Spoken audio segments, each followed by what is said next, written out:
everyone, my name is Raisa Salma Mardhiyah from class 9J. Today I'm gonna show you how to make nutrijell jelly. So let's get started. The ingredients are nutrijell jelly powder and fruit acid. I use the melon flavor, water 700 milliliters, sugar 200 grams. First, mix well nutrijell jelly powder with 200 grams of sugar or according to taste.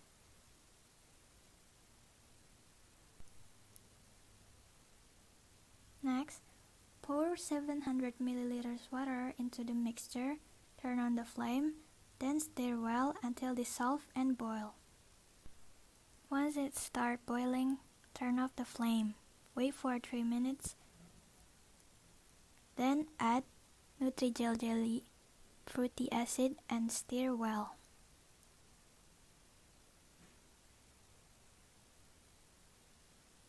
Pour the solution into container.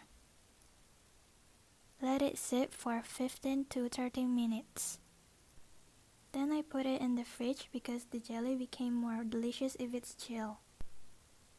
And then the jelly is ready to serve. You can share it with your family or your friends.